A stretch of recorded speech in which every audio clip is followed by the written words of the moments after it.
Señora Ministra de Educación, estimado Dibayud, exministro de Educación, a quien le brindo un abrazo criollo y una salema oriental, señores presidentes de las fundaciones, señor arzobispo de la ciudad de Salta, señores rectores, colegas, estudiantes. Quisiera antes que todo agradecerles la gentileza que han tenido de darme cabida en este encuentro. Es infrecuente que se reúna gente tan notable en torno de un libro como si fuera un fogón, y realmente el libro lo merece. Lo quiero también agradecer particularmente a la intercesión de este que adjetivaríamos de policlités, que es Patricio Colombo Murúa. El adjetivo la usa Homero para aplicarlo a Odiseo, que era un hombre de muchos recursos. Y Patricio, entre otros recursos que tiene, son las conexiones digitales, que los ha vinculado con Aldea Global y que nos permite a un hombre de provincia, desde la cabeza de Goliat, que es Buenos Aires, asistir a este acto notable y memorable.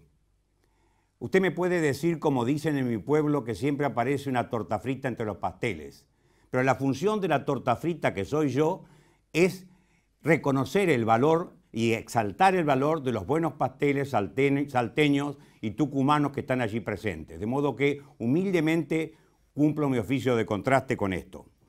Este libro ha nacido de la voluntad de aportar al país desde el ángulo clave de la educación. Ha nacido como un motivador para la acción, un reactivo.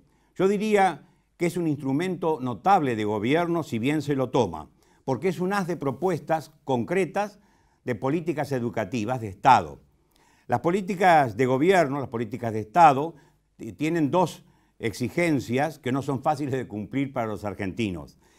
La primera de ellas consiste en que deben ser consensuadas, ponernos todos de acuerdo, toda la comunidad de acuerdo, en el caso de la educación, políticos, docentes, padres, gremialistas, los empresarios, etcétera, en una labor común.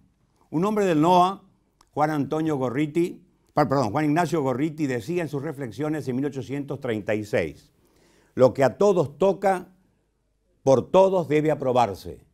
Es un viejo lema romano que él lo actualiza en un momento en que había cierta tensión interna y ciertas rupturas dentro de la vida política del país, para que nos aproximemos todos a sumar, porque la labor de estas dos fundaciones pioneras en este campo es que la operación matemática que mejor han manejado es la suma. La segunda de las condiciones que las políticas de Estado exigen es que perduren en el tiempo. Esto es difícil porque los argentinos tenemos una tendencia al tabulorracismo. Hay que meter siempre una palabra de esta inventada para que llame la atención, ya que el resto de lo que uno dice puede que no la llame. Es decir, tenemos una tendencia fundacional, todo empieza con nosotros, cada gobierno comienza con la realidad del país. Y esto es difícil de superar porque exige a los políticos y a los gobernantes una magnanimidad, palabra latina que significa un alma grande, es decir, un alma generosa que deje de lado todo lo que pueden ser los intereses mezquinos de partido y demás. Pues esta es la situación en que nos encontramos, exigiendo, pidiendo a que las generaciones actuales y las venideras practiquen esta magnanimidad para cumplir con el consenso y con la perduración en el tiempo.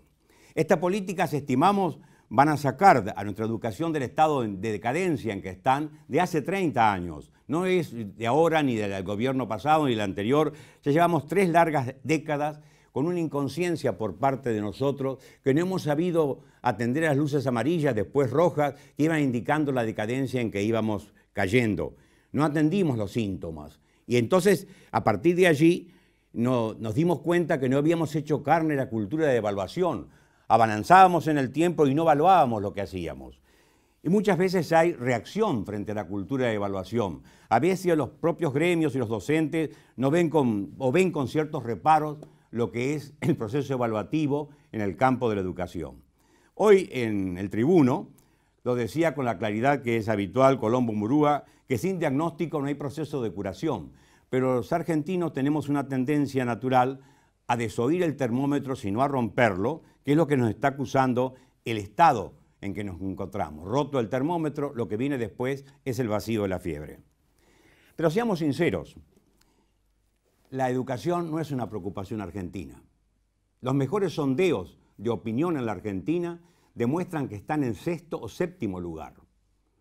De modo que uno se siente mal ubicado cuando se dice esto, pero vamos a situarnos un poquito.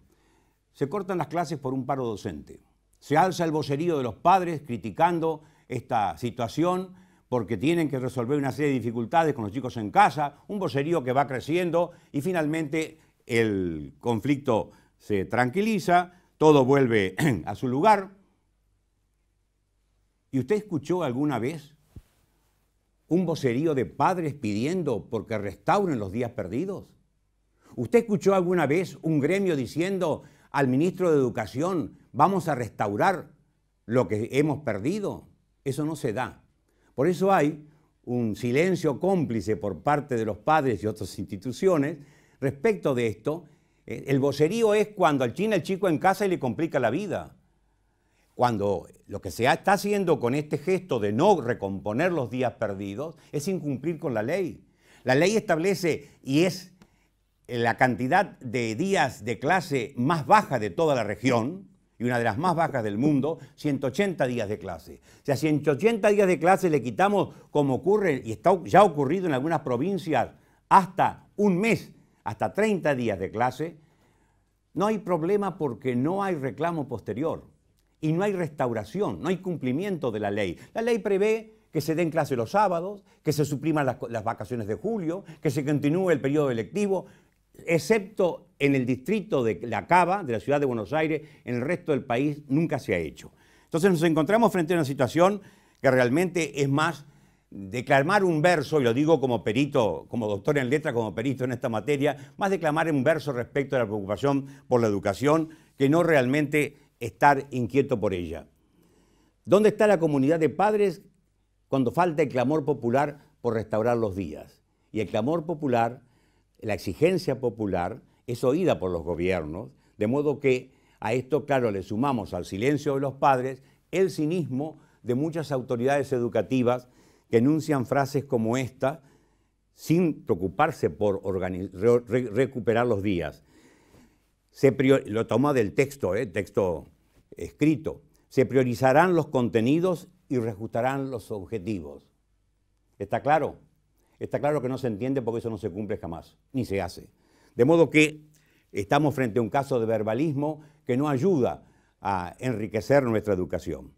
Pero esos mismos padres que no supieron protestar, primero vamos con los padres, después vamos con los docentes, que no supieran protestar en defensa del tiempo perdido por sus hijos, son los que van al umbral del director a protestar cuando tiene una baja nota el muchacho o ha sido acusado o censurado por alguna disciplina. Y son los mismos que después, y a veces agresivamente, como a diario vemos, y son los mismos que después se quejan del emergente, como se dice, de cómo sale el muchacho, y ese muchacho ha sido gestado así porque usted, padre, lo que hizo es facilitar en la cuesta abajo y la no exigencia para el muchacho. El problema, en realidad, entonces, no únicamente es de la escuela, ni es del ministerio, sino que es un problema social. Aquí lo que estamos denunciando con esto es que se ha quebrado el pacto escuela y familia que hasta más o menos el año 70 se dio entre nosotros de una manera viva. Se han volado los puentes, son muy difíciles de restituir. En realidad son muchos los factores de decadencia que se han ido insinuando entre nosotros, pero si a la escuela le dejamos la reserva de que se encargue de los contenidos conceptuales y procedimentales, es decir, el teorema de Pitágoras o cómo se hace una monografía, todo eso está en Internet inclusive. Lo que no está en Internet, pero tiene que estar en la familia, son los contenidos actitudinales, que es el tercer tipo de contenidos que debemos exigirle al chico. ¿Y qué son los actitudinales?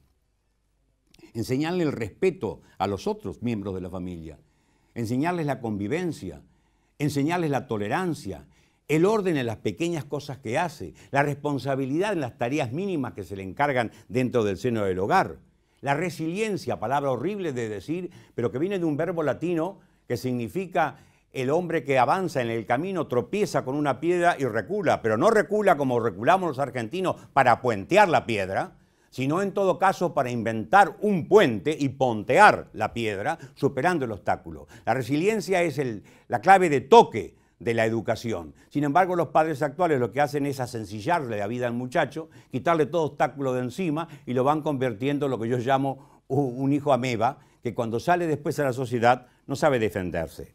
De modo que esto se equilibraría en gran medida atendiendo a lo que dice el Papa Francisco. Hay que citarlo, todo el mundo lo cita, nosotros también vamos a citarlo. Hay tres palabras que sostienen la familia y que sostienen la educación, que son perdón, permiso y gracias. Fíjese usted que son tres palabras que no únicamente sostienen la familia y la educación, sino que sostienen la sociedad, cualquier sociedad misma. Lo cierto es que aquello que decíamos antes, que la maestra es la segunda madre, en muchísimos casos hoy día es la primera madre porque hay muchos hijos y pocos padres que atienden a la formación en el hogar. Y lo que reciben las maestras en la escuela, en el inicial o en el primer grado, es una materia que todavía le falta mucho para pulir. Lo cierto es que esta realidad en que estamos ahora responde a lo que dice el refrán español: estos lodos vienen de aquellos polvos. Efectivamente, hemos descendido de un puesto prócer que teníamos en educación en América a la situación en que estamos ahora, última en la región. No tiene sentido llorar sobre esto, no tiene sentido de ninguna manera el preocuparse por vocear y criticar lo que está ocurriendo. En esto yo me manejo con una sentencia de Confucio, que dice: cuando arrecie la oscuridad, cuando las tinieblas se te vengan encima, no protestes contra ellas. Prende una vela. Y una vela prende otra vela, y prende una antorcha, y prende una fogata, y hace un gran incendio positivo. Estamos prendiendo la vela, cada uno de nosotros. La responsabilidad es de cada uno de nosotros, por aquello que decía Goethe: el mundo estará limpio si cada uno barre la vereda de su casa. El título de esta obra es Sin educación, la Argentina no tiene futuro. Al futuro no podemos conocerlo. Ya sabemos lo que le pasó a Edipo y el castigo que tuvo por los dioses por querer conocer el futuro. No es dado al hombre conocer el futuro, pero sí ventearlo, sí sospecharlo. La Iglesia ha instaurado un adjetivo latino interesante que es adveniente. Adveniente es lo que se está insinuando a través de síntomas. Como dice el Evangelio, cuando la higuera comienza a echar brotes, es que viene el verano. Cuando empezamos a ver determinados síntomas, tenemos que saber leerlos. Los gobernantes, los docentes, las personas que comandamos la realidad de la sociedad, tenemos que ser semiólogos de lo que está pasando. Pues bien, estos lodos vienen de aquellos polvos y esperemos convertir estos polvos en materia productiva. Dos fundaciones que iniciaron en el NOA esta cruzada de recuperación de la educación por la calidad y la equidad de nuestra educación son la Fundación Tucumán y la Fundación Salta, encabezadas por los doctores Jorge Marmiarca y Federico Saravia Toledo. Y han tenido la capacidad imántica, hay que utilizar también estos adjetivos esdrújulos, de atraer a otras sociedades. Se han ido sumando universidades privadas, universidades públicas, corporaciones profesionales, academias, asociaciones de distinta índole, y esto es interesante porque se ha ido creando una masa de la opinión pública que ha ido engrosando este grupo inicial de las dos fundaciones. Con Colombo Murúa hemos trabajado en esto, yo le diría como dos cuarteadores laterales del carro para que no se estanque. Hemos tirado hacia adelante, el aporte nuestro no es más que de tironear para que esto avance y ha avanzado bien. Esta obra en estos momentos propone el crear un futuro y pisarlo, poner la pata en él. El foro se comprometió, el foro de la educación para el bicentenario, se comprometió a entregarle al presidente de la República y al ministro de Educación un documento en el cual se cifraran todas estas políticas educativas de Estado aconsejables. Y cumplieron un sueño argentino inédito. Cumplieron su palabra en momentos en que la palabra está poco cotizada. En fecha y tiempo entregaron, con algunas dificultades de recepción siempre que se da en estos actos, pero entregaron finalmente al presidente y al ministro de Educación este documento. Este documento se abre con un diagnóstico sobre la realidad de la evolución de la educación en los últimos tiempos, después sigue un marco conceptual, después se ocupa de los distintos niveles de educación, inicial, primaria, media y universitaria, y también de aspectos como los dos, después vamos a enunciarlo más detenidamente, capitulillos destinados a los docentes, a los recursos económicos, los recursos tecnológicos, a las funciones de los ministerios provinciales que son responsables de la evolución educativa, a la función que debe cumplir el Ministerio Nacional, en fin, toda una serie de posiciones que son analizadas, pero no para hacer sobre ellos una elucubración, sino para obtener de ellos el jugo de una propuesta concreta. Este jugo es el que se reúne en este volumen. Un capítulo aparte, bien hecho, que no lo hice yo, requiere la atención sobre la realidad universitaria y sobre todo la preocupación por la investigación universitaria, investigación científica, como inclusión de las casas de estudio en la sociedad del conocimiento. Cabe decir que en este libro no van a encontrar ustedes planteos aerostáticos sobre la educación, esa cosa gaseosa que siempre acompaña a los discursos pedagógicos. No, no, no, no. Acá van a encontrar realidades concretas, precisas, que son realizables, son potables, son posibles. Yo me acuerdo de Neruda cuando dice Dios me libre de inventar cosas cuando estoy cantando. Cuando está creando, él no inventa cosas, crea. Bueno, acá también no estamos inventando cosas, sino proponiendo cosas.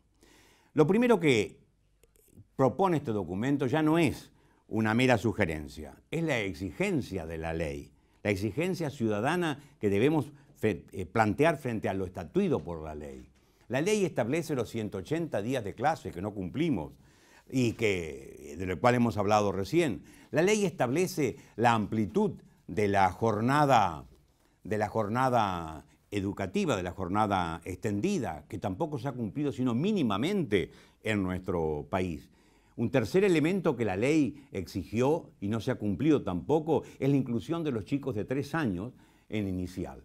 ¿Por qué importa tanto esto? Y el ministro Burri lo ha repetido muchas veces y con buen fundamento, porque cuando usted incorpora desde los 3 años, 3, 4 y 5 en inicial, antes de comenzar la lectoescritura, tiene por lo menos un periodo mayor para poder contextuar al chico en ese mundo que es la escuela, socializarlo y tratar de vencer en algo la desigualdad de origen para buscar la igualdad de oportunidades. Porque la igualdad de oportunidades es otro verso si no hay una igualdad de origen y no se da. De modo que el trabajo estos 3 primeros años en la incorporación temprana de los chicos es avanzar en este campo hacia lo que es la igualdad posible para tener cierta equidad.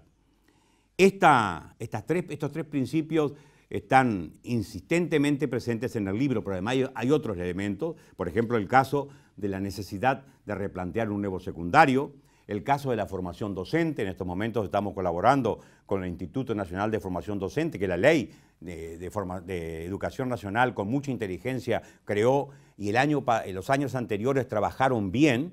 Hace poquito estuvimos con el delegado de Tucumán en la sesión del Instituto Nacional de Formación Docente y lo primero que yo dije para celebrar la labor de la directora es que esta directora no vuela puentes con lo anterior, ha sumado todo lo bueno que se ha hecho.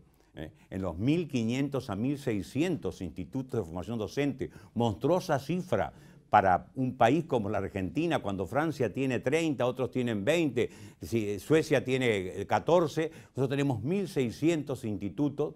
Es imposible sostener la totalidad de esos institutos con especialistas. Esto no se da, no se puede darse. Pero sin embargo, el gobierno anterior avanzó mucho en la simplificación de la titulación, que había 1.200 titulaciones, a reducirlas a 300 y menos, y esto va en creciente, gradualmente vamos simplificando la situación.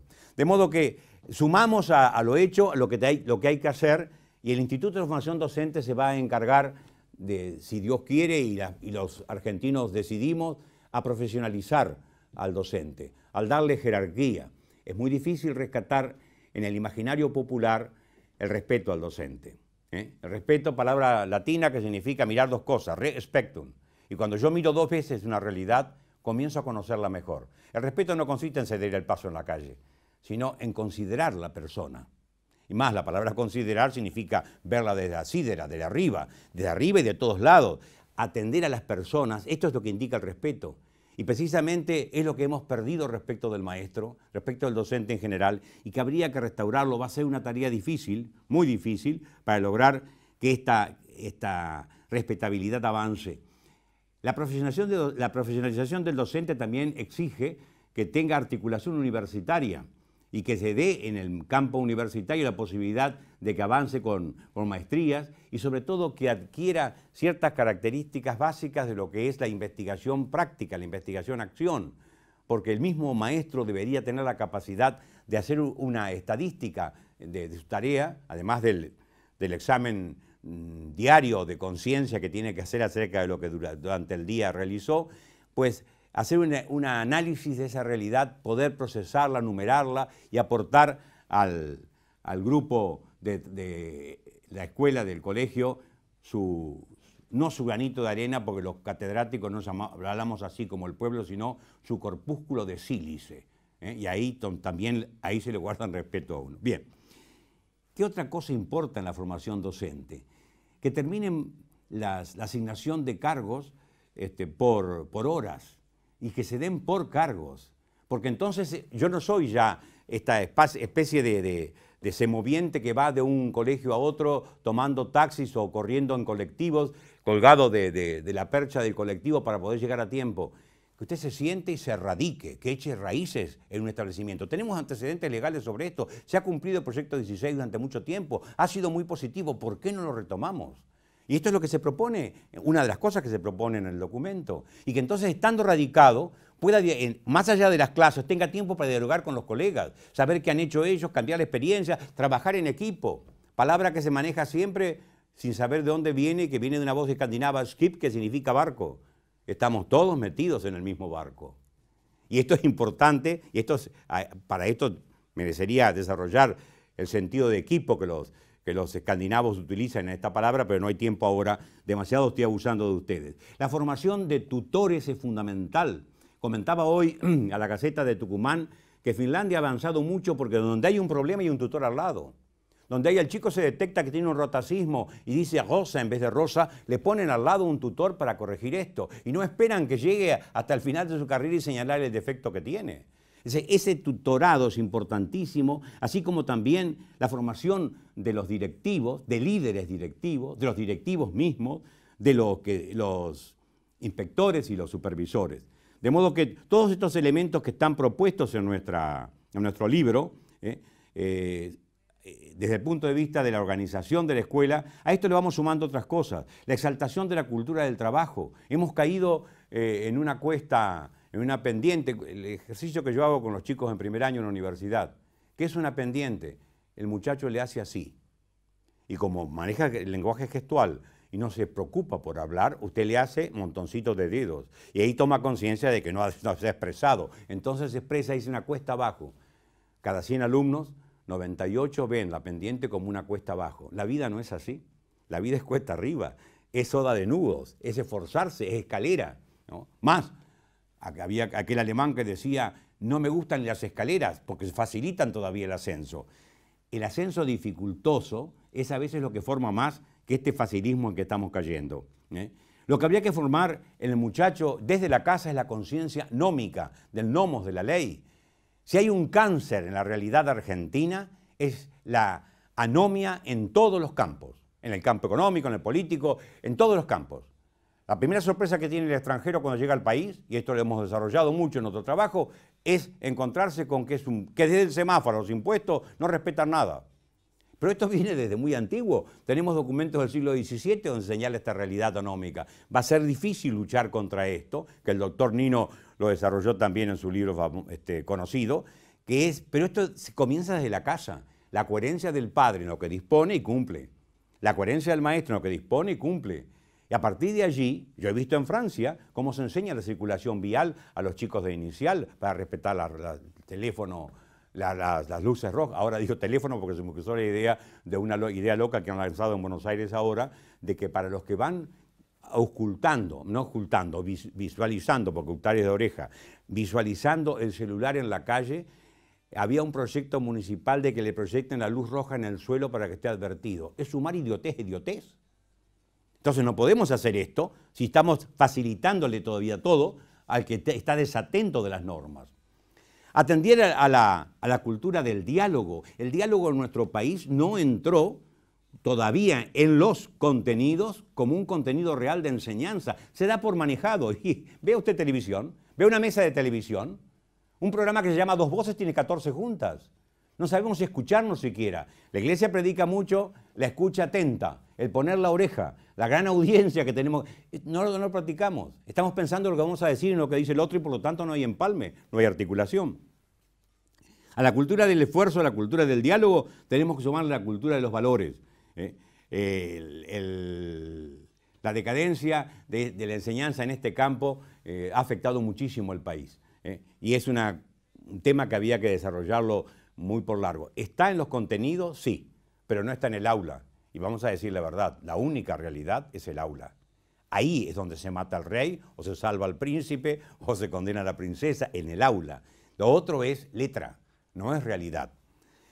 Hay que preocuparse, hace poco estuve dando una conferencia en la sociedad rural, hay que preocuparse por la educación rural. Ahí tuve la posibilidad de asistir a un modelo en Benito Juárez de consenso político notable, donde 33 combis llevan todos los días 900 y pico chicos de colegios desperdigados en los campos a la escuela. Esto lleva 40 años de realización. Esto es una política de Estado municipal. Sarmiento no se preocupa únicamente por las políticas de Estado nacionales o provinciales, también por lo municipal en sus ensayos. Pues bien, lo último que habría que retomar, que es lo primero que dije, es restaurar este puente de familia y escuela sin el cual no vamos a tener salida. El viejo Pestalozzi, en aquella frase que todos recordamos, dice que predicaba que en el conocimiento es paso a paso y acabadamente. Este adverbio de modo indica que cerremos cada paso que damos. Los argentinos practicamos un masomenismo, lo dejamos más o menos cerrado, pero no cerrado. Y cuando usted dice, ¿conoce algo? Más o menos el movimiento oscilante de la mano indica la falta de base del conocimiento suyo. Y tenemos conocimientos generales, no son conscriptos los que tenemos, no son generales. Esta es la realidad. Entonces vamos a partir de que paso a paso y acabadamente, y como dice el refrán, de a uno come la gallina y se llena, y uno a uno hacen docena. Esta forma de ir articulando un esfuerzo con otro a lo largo del tiempo. Ahora que estamos y voy terminando con esto, pido disculpas por el exceso del uso de la palabra, pero pocas veces tengo esta posibilidad de hablar desde tan lejos a gente tan prestigiosa, pues ya estamos cercanos a los Juegos Olímpicos. El proceso argentino de educación no se soluciona con el tiro de bala, barriendo multitudes, ni con el salto a garrocha. El modelo que hay que tomar es el de la carrera de postas, de largo alcance. En la carrera de postas hay un hombre que corre 400 metros con un testimonio en la mano y sin parar se lo pasa al siguiente y este al otro. Quisiéramos que este libro fuera el testimonio de esta posta que hay que mantener a través de las políticas de Estado en el gobierno argentino. Aunque esto tiene tono de final, no cierro. La educación es pontonera. Y yo recuerdo una imagen de Sarmiento hermosísima. Sarmiento está en Norteamérica y ha visitado el puente sobre el Niágara. Está maravillado del puente. Dice, ¿cómo se construye esto? Y nos da una imagen calibrada y precisa de cómo es el esfuerzo humano paso a paso y acabadamente, grado a grado. Y es, primero se tira una piola, dice. De la piola viene atado una cuerda más gruesa. De la cuerda viene atado un cable. Del cable viene atado una cadena y cuando usted quiere acordar, todos los productos para construir el puente comenzaron con una piola, apenas algo débil y termina... ¿Por qué? Porque la organización va llevando poco a poco. Lo que está dándonos a nosotros Sarmiento con esto es imagen del proyecto humano. Así hay que trabajar. Y la educación de sí es pontonera porque sí, traza puentes entre la ignorancia y el conocimiento, entre la familia y la escuela, entre el chico que vive una realidad endogámica y la realidad del mundo, entre la galaxia Gutenberg y la galaxia Fleming, entre el yo y lo social. Es decir, es la construcción permanente de puentes. Por eso es pontonera para utilizar un adjetivo que es propio de la ingeniería castrense. La propuesta de esta fundación consolida, asocia y convalida esta idea del puente, y a la cual se han sumado tantas instituciones respaldándola. Este libro asocia a su vez, yo diría, 3 pilotes para este puente. El primer pilote, y agradecemos a las fundaciones que han tenido este reconocimiento, la declaración de las políticas educativas de Estado que propuso en abril del 2014 la Academia Nacional de Educación, abril de 2014. El segundo pilote que exalta también el documento y al cual nos adherimos es la declaración de Purmamarca, que es de febrero de este año. Y el tercero es el compromiso por la educación al cual asistimos todos, estuvieron nuestros presidentes, estuvieron nuestros ministros de educación, estuvieron gremialistas, empresarios y demás en el Centro Cultural de Buenos Aires. Hay una asistencia muy populosa, ahí se lanzó este compromiso por la educación. Detengámonos un poquito en la palabra compromiso. Es un profundo latinismo. Vamos a desmembrarla. Cum significa juntos, unidos, asociados. Pro, dejando de lado lo político, hacia adelante. Missio es misión, es envío, es algo que se nos encarga. De modo que, para sintetizar esto, tenemos que decir que avancemos unidos hacia el futuro para realizar la misión de rescate de la educación que nos ha sido encomendada. Un labrador le enseñó al viejo Giner de los Ríos, gran pedagogo español, un apotegma que después lo usó y después repitió Ortega y otros más, y es este. Le preguntó cómo logra usted esta cosecha tan notable con tan pocos elementos. Y el hombre lo miró y le dijo, todo lo que sabemos, lo sabemos entre todos, y todo lo que podemos, lo podemos entre todos. Esto debería ser el epígrafe de la labor de los argentinos en las 3 décadas que vienen en el campo de la educación. Muchísimas gracias a la hospitalidad digital de Salta y a los organizadores de este acto.